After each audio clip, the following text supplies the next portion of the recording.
Kisah ini berawal dari sebuah penemuan yang seharusnya tidak pernah terjadi, terpendam di antara rak-rak kayu yang lapuk dan debu tebal di perpustakaan universitas tua. Dimas, seorang peneliti muda yang ambisius dan didorong oleh kebutuhan finansial yang mendesak, tanpa sengaja menyibak sebuah kotak kayu usang yang tersembunyi di balik tumpukan buku laporan tahunan. Di dalamnya, terbaring sebuah naskah kuno yang membuatnya tersentak. Naskah itu terbungkus dalam kulit binatang yang mengeras, masih menyisakan bau anyir yang samar, seolah baru saja dikuliti. Sehelai tali dari serat tumbuhan yang tidak dikenalnya, diikat dengan simpul rumit, menjaganya tetap tertutup. Judulnya, Seudino, tertoreh dalam aksara Jawa kuno yang nyaris hilang termakan waktu. Dengan gemetar, Dimas membuka lembaran pertamanya. Isinya bukanlah catatan sejarah biasa, melainkan sebuah ritual kuno yang gelap, sebuah tawaran untuk meraih keinginan tertinggi yang diimajinasikan manusia. Tulisannya menjanjikan kekayaan, pengetahuan tak terbatas, dan pengakuan yang ia idamkan. Namun, di antara baris-baris mantra dan diagram simbolik yang aneh, terselip peringatan-peringatan samar tentang sebuah harga yang harus dibayar, sebuah konsekuensi yang terdengar terlalu abstrak dan mistis bagi pikiran logis dan putus asa Dimas. Saat itu, yang ia lihat hanyalah solusi dari segala masalahnya. Ambisi dan kebutuhannya mengalahkan setiap naluri kehati-hatian, mendorongnya untuk menganggap semua peringatan itu hanya sebagai metafora kuno belaka. Dengan naskah berharga itu tergenggam erat di tangannya, Dimas mencari tempat yang sesuai untuk melaksanakan ritual yang digambarkan dalam naskah. Pilihannya jatuh pada rumah tua peninggalan nenek moyangnya yang terletak di pinggir hutan, sebuah bangunan yang telah lama ditelantarkan dan dihindari warga sekitar. Rumah itu seakan menunggu, diam dan menyimpan 1000 rahasia di balik dindingnya yang reyot dan atapnya yang bocor. Saat ia mendorong pintu kayu yang berat itu, suara engselnya berderit memecah kesunyian, seperti jeritan peringatan yang tak dihiraukan. Udara di dalamnya terasa basah, dingin, dan berat, penuh dengan debu yang telah menumpuk selama puluhan tahun, serta bau apek kayu lapuk dan tanah lembab yang menusuk hidung. Suasana muram langsung menyelimutinya, seakan dinding-dinding itu menyimpan gema dari ribuan tangisan dan bisikan yang telah lama terpendam. Tanpa membuang waktu, dengan tangan yang masih gemetar namun dipenuhi determinasi, ia segera menyiapkan segalanya dengan cermat sesuai petunjuk naskah. Ia menyalakan dupa yang wanginya menyengat dan asapnya pekat, menggambar lingkaran-lingkaran konsentris yang rumit di lantai kayu. Ia berdebu dan berderit setiap diinjak, dan meletakkan sesaji yang aneh, bukan berupa bunga atau buah-buahan segar, melainkan koin-koin perak tua yang sudah menghitam dan sehelai rambutnya sendiri yang ia potong dengan pisau kecil. Setiap detail ia lakukan dengan hati-hati, sementara jantungnya berdebar kencang, dipenuhi campuran rasa takut, harap, dan antisipasi akan apa yang akan terjadi. Dengan napas yang tertahan dan suara yang gemetar, Dimas mulai melafalkan mantra-mantra kuno dari naskah itu. Kata-kata asing dan berat itu terasa seperti batu panas di lidahnya, masing-masing suku kata seakan memiliki beban dan energinya sendiri. Suaranya, yang awalnya berbisik, semakin lantang memenuhi ruangan kosong yang gelap, bergema aneh di antara dinding-dinding kayu yang lapuk seolah ada yang menyertainya. Saat ucapannya yang terakhir menggema dan menghilang, suatu keajaiban sekaligus malapetaka terjadi. Semua lilin yang ia nyalakan padam secara bersamaan, bukan disebabkan oleh hembusan angin, karena tidak ada jendela atau pintu yang terbuka. Kegelapan pun menyelimuti segalanya, begitu pekat dan absolut hingga ia tidak bisa melihat tangannya sendiri yang hanya berjarak sejengkal dari hidungnya. Dalam kesunyian yang mencekam itu, indera pendengarannya menjadi sangat tajam. Lalu, dari pusat lingkaran tempat ia meletakkan sesaji, sebuah bayangan mulai muncul. Itu bukan bayangan yang terproyeksi dari cahaya yang tersisa, melainkan sebuah kehadiran yang padat, lebih gelap dari kegelapan di sekel. Ilingnya, seakan-akan kegelapan itu sendiri yang membentuk wujud. Sebuah desisan, halus namun jelas, terdengar tepat di samping telinganya.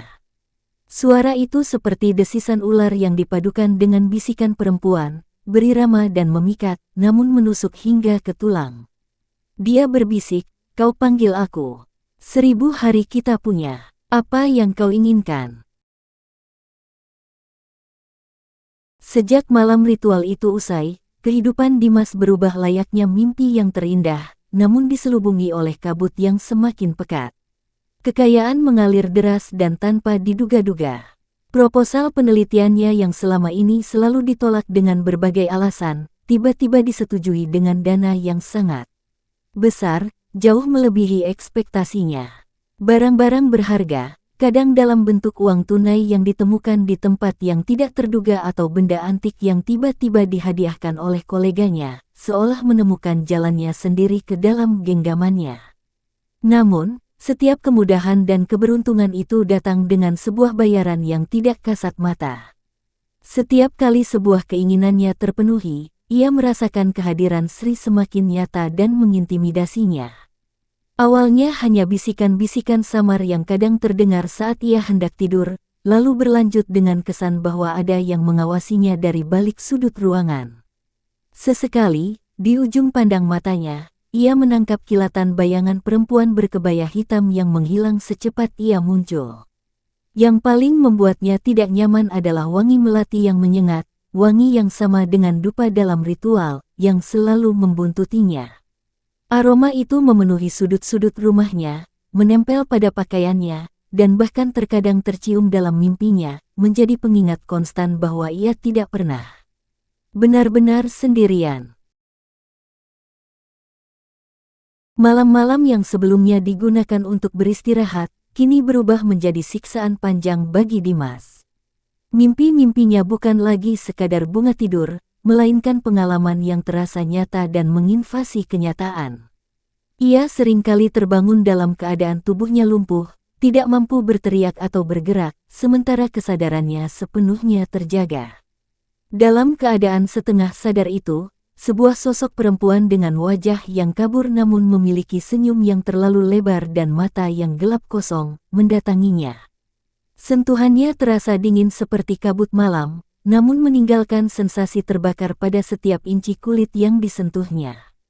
Mimpi itu begitu hidup, ia bisa merasakan helaian rambut halus yang menyapu dadanya, cakaran-cakaran halus yang menggores punggungnya, dan desahan dingin yang berbisik di lehernya. Setiap kali ia akhirnya berhasil membuka matanya, ia selalu menemukan bukti fisik dari teror malam itu. Bekas-bekas memar kebiruan seperti jejak jari menghiasi lengannya, goresan-goresan halus muncul di kulitnya, dan rasa sakit yang menusuk serta tak jelas sumbernya sering kali ia rasakan sepanjang hari. Batas antara dunia nyata dan alam mimpi semakin kabur, membuatnya terus-menerus dilanda kebingungan dan paranoia, bertanya-tanya kapan Sri akan muncul lagi dan dalam bentuk apa. Keberhasilan materi yang diraih Dimas ternyata tidak mampu membeli ketenangan, justru sebaliknya, ia mulai kehilangan segala hal yang bersifat manusiawi dalam hidupnya. Hubungannya dengan orang-orang di sekitarnya berantakan satu persatu. Teman-teman dekatnya mulai menjauh, merasa ada sesuatu yang tidak beres dari sikap dan aura yang kini menyelimuti Dimas. Mereka mengeluhkan perasaan tidak nyaman dan dingin setiap kali berada di dekatnya, seolah ada energi negatif yang terus mengikutinya. Seorang perempuan yang pernah ia kencani bahkan memutuskan hubungan secara tiba-tiba setelah mengaku terus-menerus merasa diawasi, dan suatu malam, dengan suara bergetar ketakutan, ia bercerita bahwa ia melihat sesosok perempuan lain dengan kebaya hitam berdiri tepat di belakang Dimas, meskipun saat itu mereka sedang berdua saja di dalam ruangan. Isolasi sosial ini membuat Dimas semakin terpuruk dalam dunianya yang sekarang hanya diisi oleh kekayaan hampa dan teror yang ia undang sendiri. Kesepiannya menjadi lahan subur bagi kehadiran Sri untuk semakin merasuk dan menguasai setiap aspek kehidupannya, menjadikan rumah mewahnya yang baru sebagai sangkar emas yang angker dan menyesakkan. Hari yang ke-100 dalam perjanjian itu berlalu, dan kehadiran Sri tidak lagi terbatas pada mimpi atau penampakan sekilas. Kini, entitas itu mulai menampakkan diri dalam wujud yang hampir nyata, seolah-olah ia telah membeli tiket untuk tinggal secara permanen dalam kehidupan Dimas. Suatu sore, Dimas tertegun saat melihat Sri duduk tenang di kursi berlawanan dengannya saat ia sedang makan, hanya diam dan tersenyum dengan mata yang kosong namun terasa menusuk. Di lain waktu, ia melihatnya membelakangi dia di ujung lorong rumah, tubuhnya bergoyang-goyang pelan seiring dengannya. Gian tanpa suara yang hanya bisa dirasakan sebagai getaran dingin di udara. Interaksi mereka pun semakin fisik dan mengganggu. Suatu malam, Dimas terbangun bukan karena mimpi, tetapi karena sensasi sesak di dadanya. Sri berbaring di sampingnya, wajahnya kali ini jelas terlihat. Cantik namun menyeramkan, dengan mata yang terlalu hitam dan senyum yang terlalu lebar dan statis, tidak seperti senyum manusia. Tangannya yang terasa dingin namun membakar sedang membelai pipi Dimas. Dalam keadaan antara sadar dan tidak, diliputi rasa takut yang melumpuhkan dan sebuah hasrat aneh yang tidak bisa ia jelaskan, Dimas tidak memiliki kekuatan untuk menolak. Ia terjebak dalam sebuah hubungan yang tidak diinginkannya. Namun entah bagaimana, dirinya sendiri yang mulai menyerah pada daya pikat gelap yang ditawarkan Sri. Setelah melewati setengah perjalanan dari perjanjian 1000 hari itu, Dimas mulai menyadari bahwa dirinya sedang menuju jurang kehancuran yang tidak dapat dia hindari lagi. Kekayaan dan pengetahuan yang dia dapatkan terasa tidak ada artinya dibandingkan dengan kenyataan bahwa jiwanya perlahan-lahan sedang direnggut. Keputusasaannya memuncak, mendorongnya untuk mencari pertolongan. Dengan susah payah, ia melacak dan menghubungi seorang spiritualis tua yang tinggal di kota lain, seorang pria yang dikenal dengan panggilan Mbah Teguh dan dipercaya memiliki kemampuan untuk menangani hal-hal yang berada di luar pemahaman biasa. Setelah mendengar cerita lengkap Dimas dengan wajah yang semakin berkerut, Mbah Teguh langsung pucat. Jin perjanjian, katanya dengan suara bergetar penuh kekhawatiran, adalah entitas yang sangat berbeda dari arus penasaran biasa. Dia adalah makhluk tua yang haus akan esensi kehidupan, memberi umpan berupa segala keinginan duniawi hanya untuk kemudian merasakan setiap getar jiwa dan raga korbannya pada saat pengambilan di hari yang ke-1000. Dan sayangnya, kata Mbah Teguh, perjalanan Dimas sudah setengah jalan, membuat segalanya menjadi jauh lebih berbahaya. Mbah Teguh akhirnya menyetujui permintaan tolong Dimas, namun dengan peringatan keras bahwa upaya pembatalan ini sangatlah berisiko dan tidak ada jaminan keberhasilannya.